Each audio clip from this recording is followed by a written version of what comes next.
Now, color for tattoos is a very multifaceted sort of thing. There are people who prefer black and white. There are people who prefer really bright, vibrant colors. Some prefer muted. It's kind of a personal preference issue, but also you'll have to have the conversation with your artist. If you decide to go with color, you'll need to talk to your artist about what's available and what's possible with your skin color. Some colors don't stand out very well. If you decide to go with color, then coloring in your design will be the next step. And in order not to cover up the layer that we have already created, we're going to create a new layer. Click and hold down on that layer. You can drag it down below layer 2. And now the outline will be on top and the color layer you want to be underneath, because you want the black lines to be sharp and crisp on the top and you want the color to flow in underneath it. So now that we have the layers set up, we're going to go in to our brushes.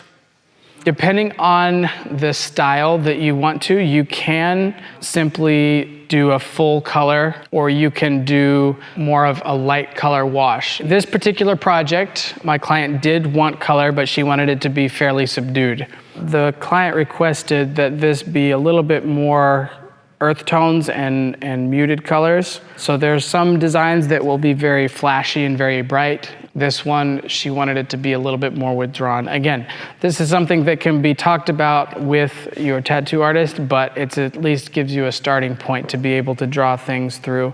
So I'm gonna start with like a clay brick red for the upper part of the heart. And you can fill this in. For the wood, let's do something a little bit more brown, darker brown. Yeah.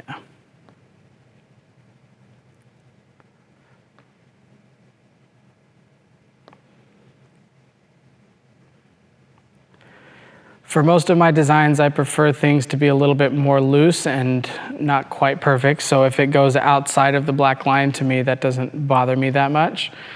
But you can go back in and erase things or fit things in a line. You can do some highlight colors.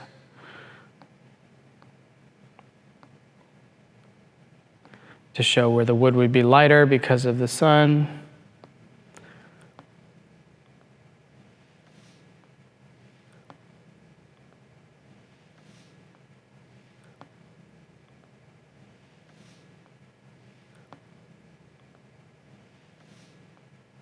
And then we're going to go in. Let's do kind of a darker blue-green for the leaves.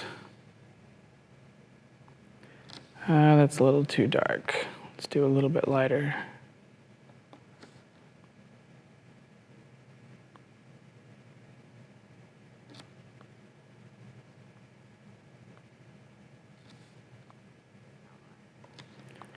Draw them in.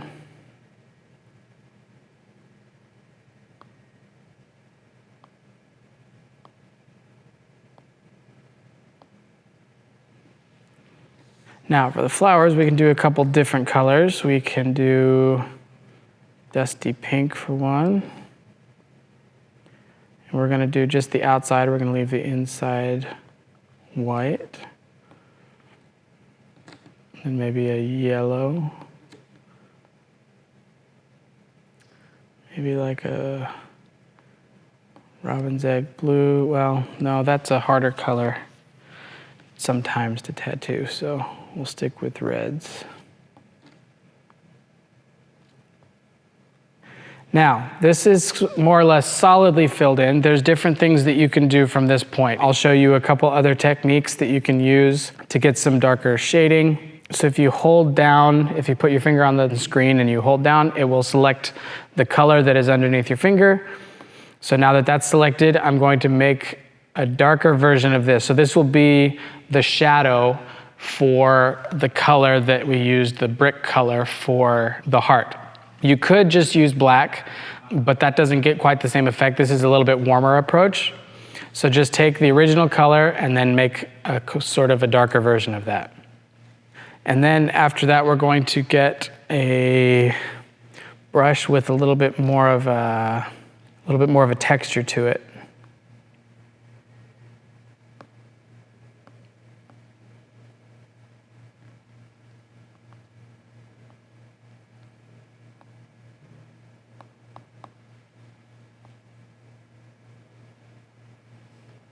And then let's change.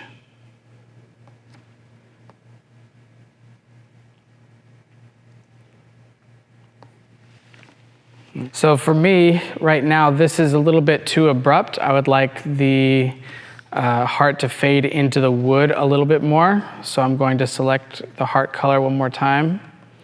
And I'm going to make it a little bit darker. And then I'm going to find a brush that has a little bit more opacity to it. Maybe an airbrush. The other solution you can use is the smudge tool. If you click on the smudge tool up here at the top and you kind of move it back and forth, you'll see that the colors start to sort of blend into each other. And you can kind of pull the top color down over the bottom color, and it gives a nice kind of gradient from the heart color into the color that's underneath it.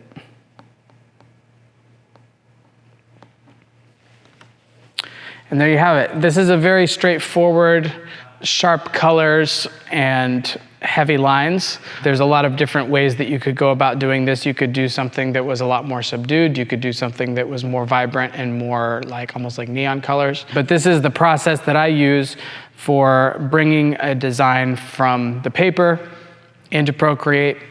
And then you can use layers to create different sections, and then outlining and then coloring on top of that. And at this point, you could take this to a tattoo artist and say, this is my idea. And then you have a conversation about what they think about this, what they can do with this, and chance to then get this inked onto your body.